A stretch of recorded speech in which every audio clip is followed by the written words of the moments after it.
One of the most important functions of the planets and stars to ancient peoples were as a device for telling time, specifically for telling time of the seasons.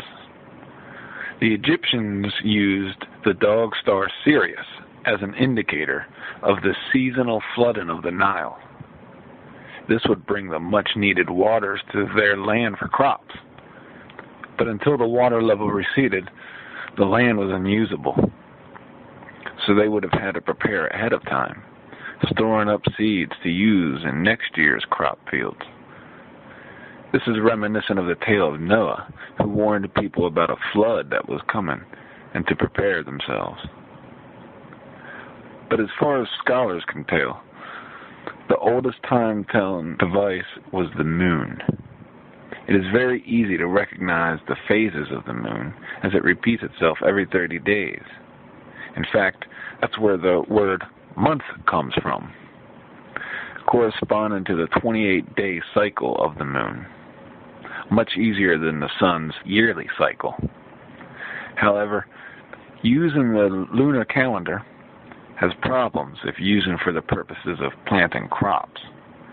The 28-day cycles do not always match up at the same time the following year, so that every 7 years there is what is known as a wandering year, where the phases were out of sync with the regular growing season.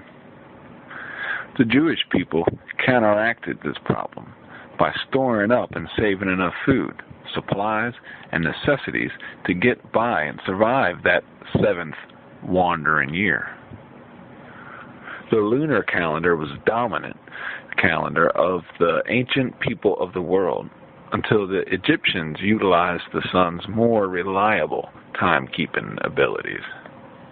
However, their system too appeared slightly problematic, as 360 days of the year the sun moved in its transition across the sky normal, but for 5 of those days the sun appeared to behave strangely. Myths were created to explain these extraordinary days, perhaps less to explain and more to aid in remembering, similar to a children's learning tool, an alphabet song using familiar items in order to teach, like birds, cats, apples.